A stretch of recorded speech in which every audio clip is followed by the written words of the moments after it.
Écoutez bien. Voici l'histoire de Pierre et le loup. Une histoire pas comme les autres. Une histoire qui vous sera contée en musique et par les instruments de l'orchestre. Comment ? Mais c'est très simple. Chaque personnage de l'histoire sera représenté par un instrument différent qui jouera une petite phrase musicale facile à retenir. Ainsi, vous pourrez reconnaître sans peine l'oiseau, le canard, le chat, le grand-père, les chasseurs et naturellement Pierre et le loup. Essayons. Par exemple, l'oiseau, ami de Pierre, ce sera la flûte légère et gazouillante.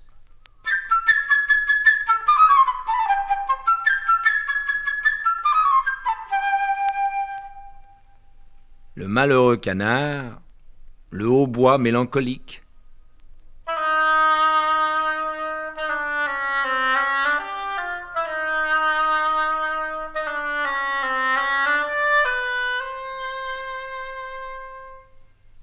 Et le chat, aux pattes de velours, la douce clarinette.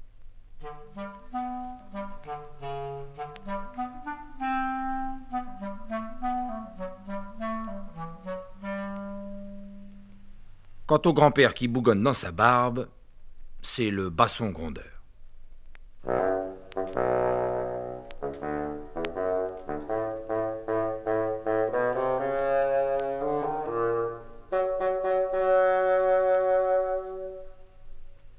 Et à la fin, les chasseurs tireront des coups de fusil. Vous entendrez alors les timbales et la grosse caisse.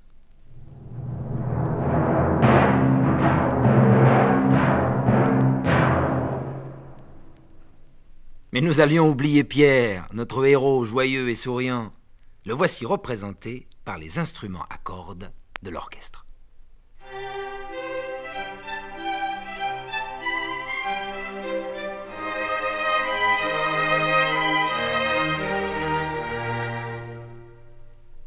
Et enfin, le grand loup gris qui sort du bois.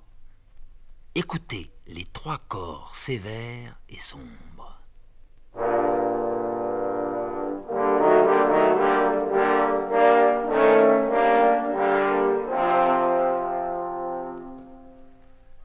Alors, vous vous rappelez bien tous les personnages. Pierre et le loup, l'oiseau, le canard, le chat, le grand-père et les chasseurs. Et maintenant, voici l'histoire. Un beau matin, Petit Pierre ouvrit la porte du jardin et s'en alla dans la grande prairie verte.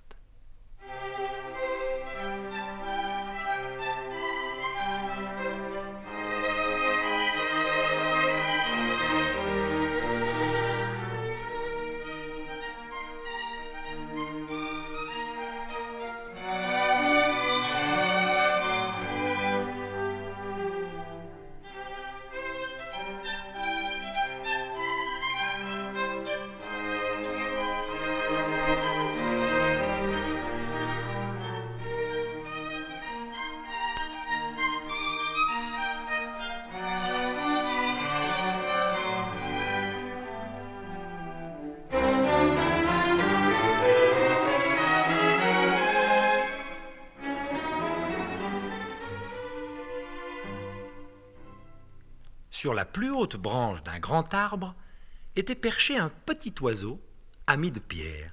« Tout est calme ici, gazouillait-il gaiement.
canard arriva bientôt en se dandinant, tout heureux que Pierre n'ait pas fermé la porte du jardin.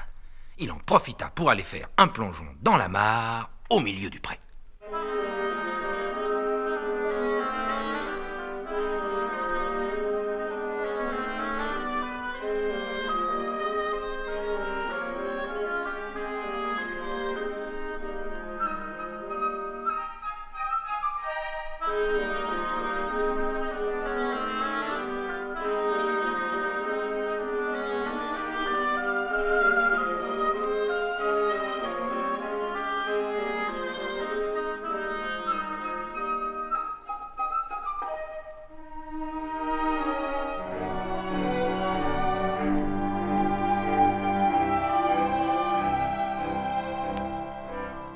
Apercevant le canard, le petit oiseau vint se poser sur l'herbe tout près de lui. « Mais quel genre d'oiseau es-tu donc qui ne sait voler ?» dit-il en haussant les épaules. À quoi le canard répondit « Quel genre d'oiseau es-tu donc qui ne sait nager ?» Et il plongea dans la mare.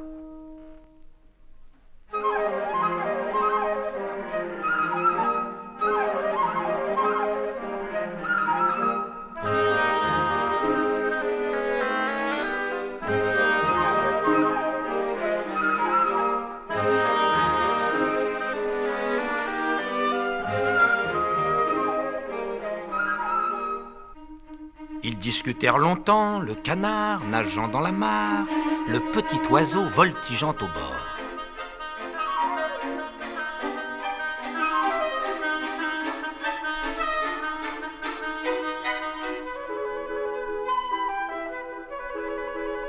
Soudain, quelque chose dans l'herbe attira l'attention de Pierre. C'était le chat qui approchait en rampant.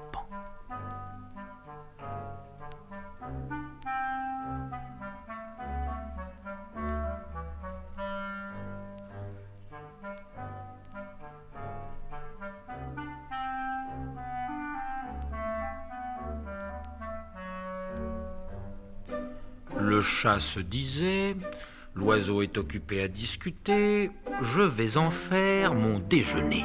Et comme un voleur, il avançait sur ses pattes de velours.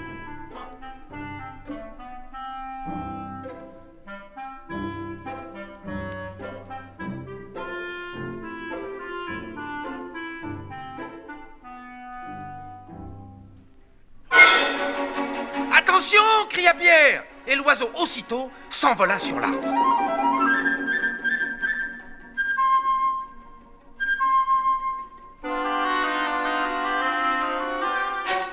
Tandis que du milieu de la mare, le canard lançait au chat des coins-coins indignés.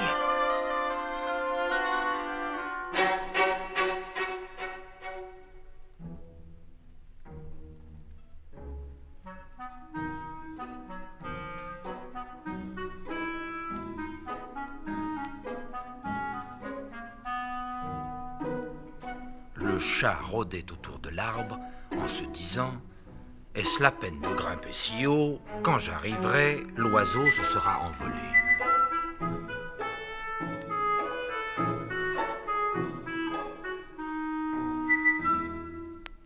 Tout à coup, grand-père apparut.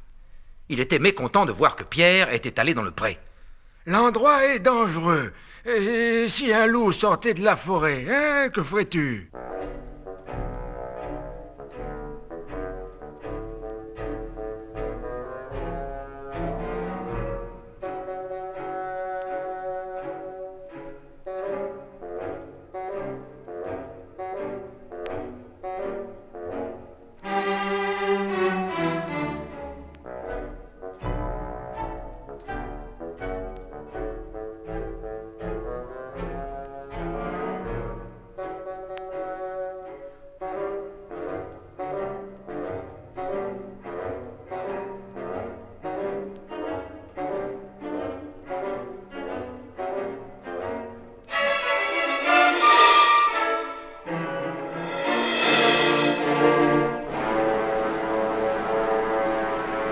Pierre n'accorda aucune attention aux paroles de son grand-père et déclara que les grands garçons comme lui n'avaient pas peur des loups.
Mais grand-père prit Pierre par la main, l'emmena à la maison et ferma à clé la porte du jardin.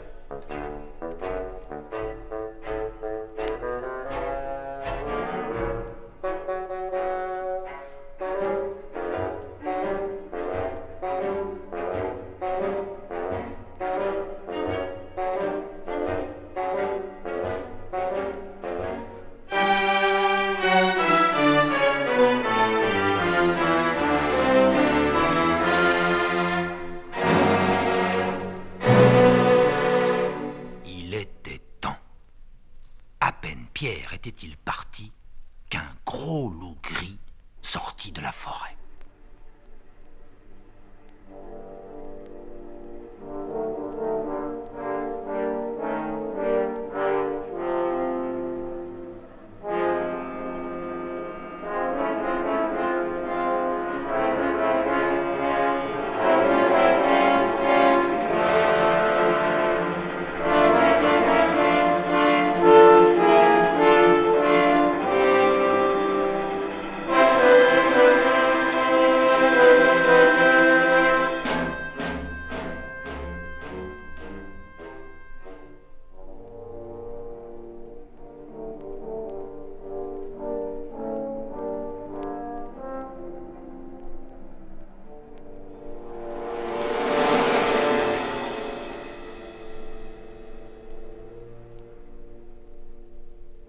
En un éclair, le chat grimpa dans l'arbre.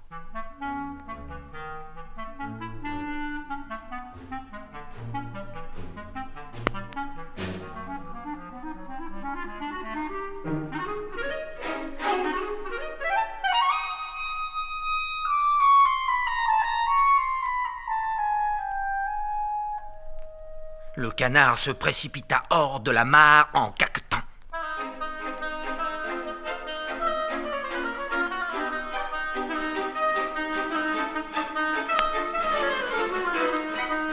Mais malgré tous ses efforts, le loup courait plus vite.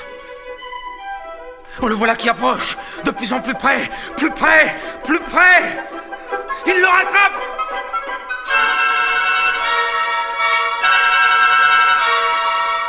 Et s'en saisit, et hop, l'avale d'un coup.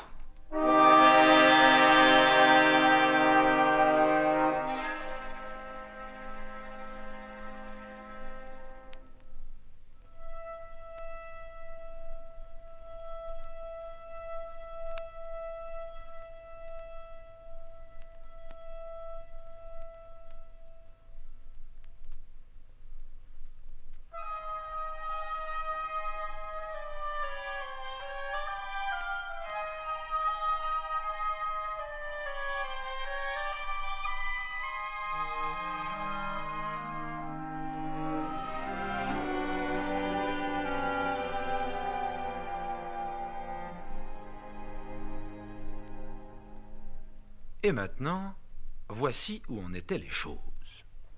Le chat était assis sur une branche.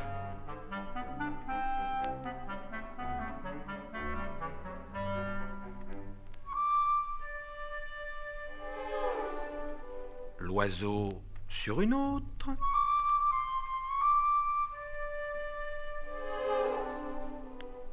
À bonne distance du chat, Bien sûr.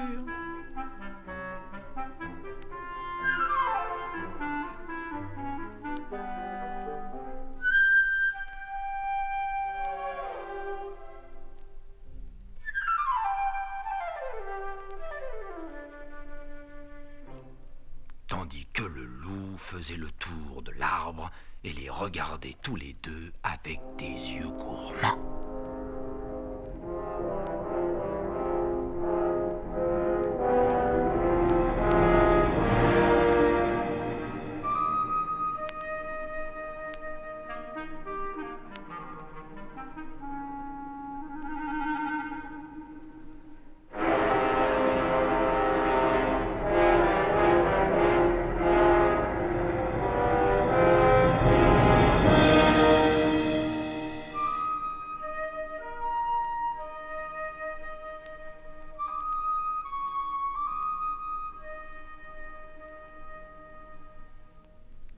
Pendant ce temps, derrière la porte du jardin, Pierre observait ce qui se passait sans la moindre frayeur.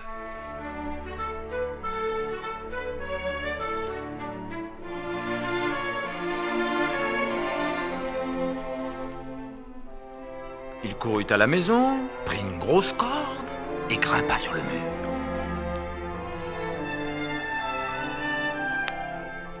Une des branches de l'arbre autour duquel tournait le loup s'étendait jusqu'au mur.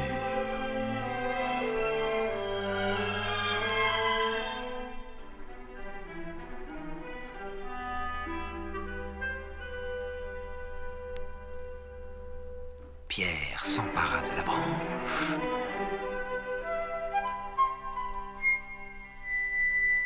puis monta dans l'arbre.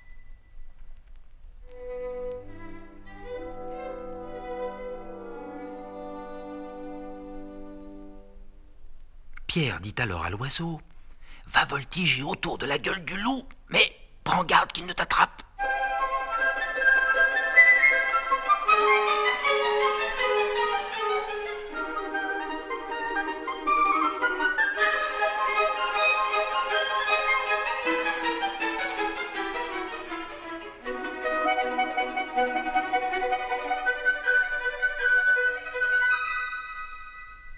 De ses ailes, l'oiseau touchait presque la tête du loup, qui sautait furieusement après lui pour l'attraper.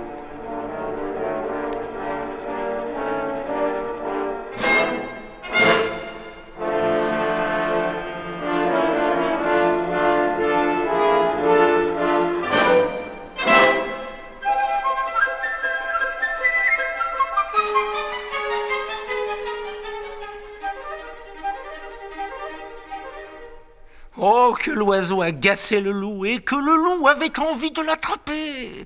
Mais l'oiseau était bien trop adroit et le loup en fut pour ses frais.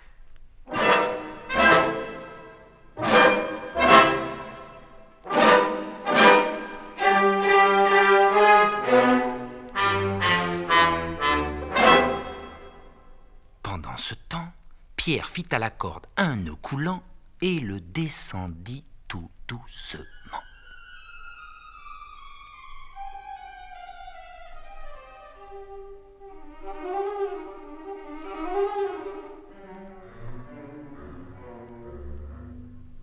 Il attrapa le loup par la queue et tira de toutes ses forces.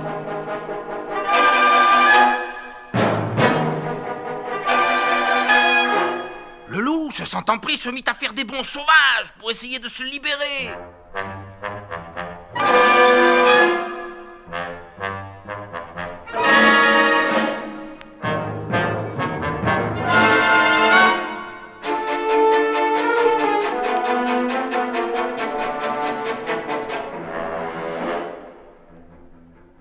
Mais Pierre attacha l'autre bout de la corde à l'arbre.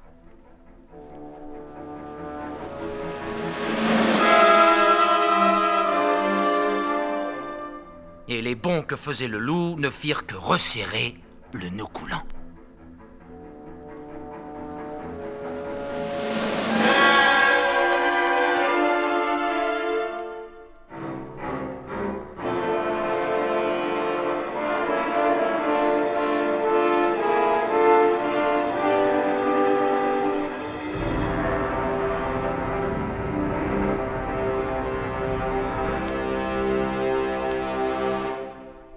C'est alors...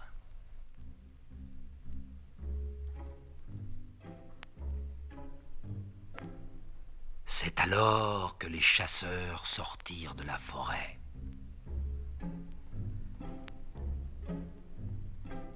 Ils suivaient les traces du loup et tiraient des coups de fusil.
Pierre leur cria du haut de l'arbre, « Ne tirez pas! Petit oiseau et moi, nous avons déjà attrapé le loup. Aidez-nous à l'emmener au jardin zoologique. »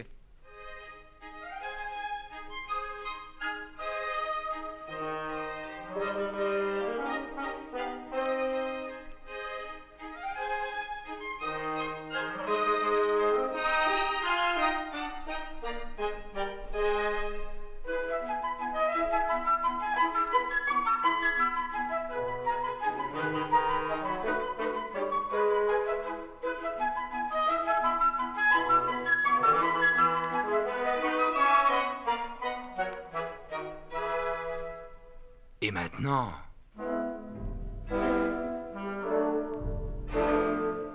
Imaginez la marche triomphale.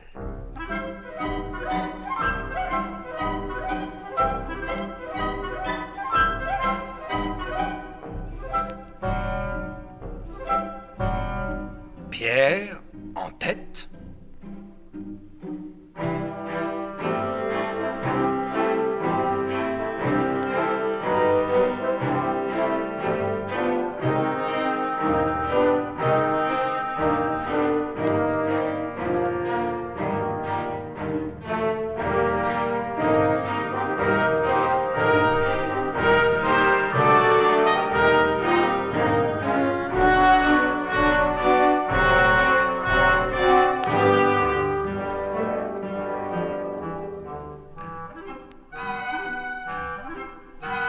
Derrière lui, les chasseurs traînant le loup.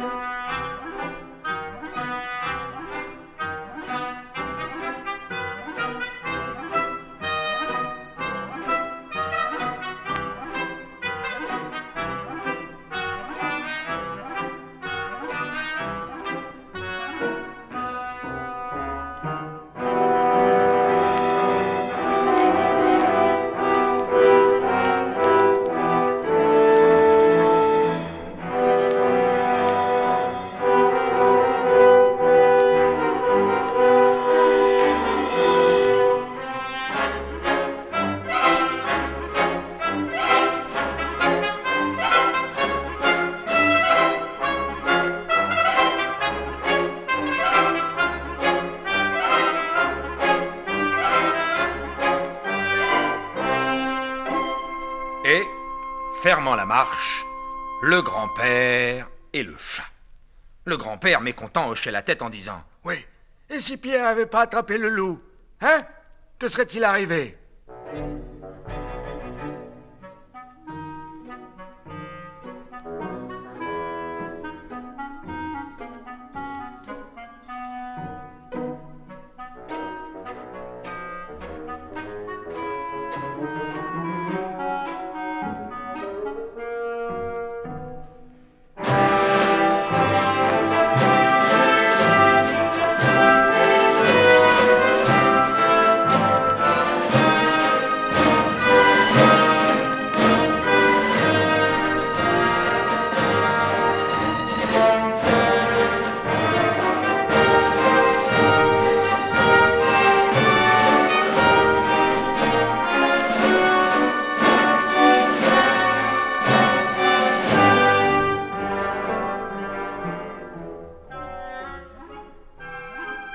Au-dessus d'eux, l'oiseau voltigeait en gazouillant gaiement. « Comme nous sommes braves, Pierre et moi, regardez ce que nous avons attrapé !»